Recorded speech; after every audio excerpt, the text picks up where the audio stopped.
उल्हासनगरच्या नेताजी चौक परिसरात एका नामांकित केक शॉपमध्ये नागरिकांच्या जीवाशी खेळण्याचा धक्कादायक प्रकार समोर आलाय। प्रसिद्ध मॉन्जिनीज केक शॉपमध्ये एक्सपायरी झालेला केक विकल्याचा आरोप ग्राहकाने केलाय। ग्राहकाने आपल्या मुलीसाठी या दुकानातून स्लाइस केक आणला होता। वडिलांनी केकच्या पाकिटावर तारीख पाहिली असता तो केक एक्सपायरी झालेला असल्याचं निदर्शनास आलं। या गंभीर प्रकारानंतर तक्रारदार मच्छिंद्र मोरे यांनी थेट राज्याचे अन्न व औषध प्रशासन आयुक्त तुकाराम मुंडे यांच्याकडे धाव घेतली असून या शॉपला त्वरित सील करण्याची मागणी केली आहे। या संपूर्ण विषयावर आमचे प्रतिनिधी संदीप साळवे यांनी आढावा घेतलाय। मी आता उल्हासनगरच्या नेताजी चौक परिसरामध्ये हे मोंजिनीजचं शॉप आहे। आपण जर पाहिलं तर या मोंजिनीज शॉप मध्ये एक स्लाइस केक जो आहे तो एक्सपायर झाल्याची जी घटना की समोर आलेली आहे आणि असे एक्सपायर झालेले केक हे गिराकांना दिले जात होते, अशी घटना इथं घडली आहे। माझ्यासोबत ते तक्रारदार आहे, आपण त्यांच्याशी बातचीत करणार आहोत। काय नेमकं त्यांचं म्हणणं आहे, काय सांगाल?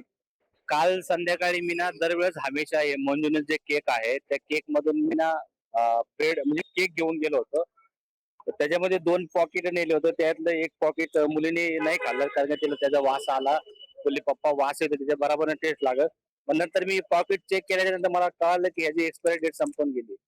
मग त्यानंतर मी या ठिकाणी आलो, नंतर बघतो तर म्हणजे इथं अजून सुद्धा भेटले, या शॉप मध्ये अजून सुद्धा केक भेटले। माझे सहकारी होते, त्यांना पण बोललो की मी चेक करा तुम्ही, त्यांना सुद्धा भेटलं ते।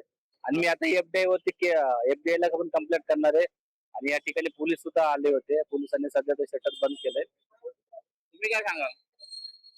मोंजिनीस हा सर्वाधिक विकला जाणारा केक आहे आणि अशामध्ये जर एक्सपायरी व्हायला केक विकत असतील तर लहान मुलांच्या आरोग्याशी खेळतात हे लोक। ते स्वतःच्या थोड्याशा फायद्यासाठी म्हणजे मुलांच्या आरोग्याशी खेळ चालू आहे। म्हणून तुकाराम मुंडे साहेबांनी तात्काळ कारवाई करून हे शॉपवर कारवाई केली पाहिजे। हे आपण तक्रारदाराशी बोलणं केलं होतं, यांनी आता तक्रार देखील केलेलं, पोलीस देखील इथं घटनास्थळी आले होते। आता त्यांनी हे शॉपला बंद केलंय आणि पुढील जे तक्रार कारवाई ते करणार आहे। LS मराठीसाठी संदीप साळवे, उल्हासनगर।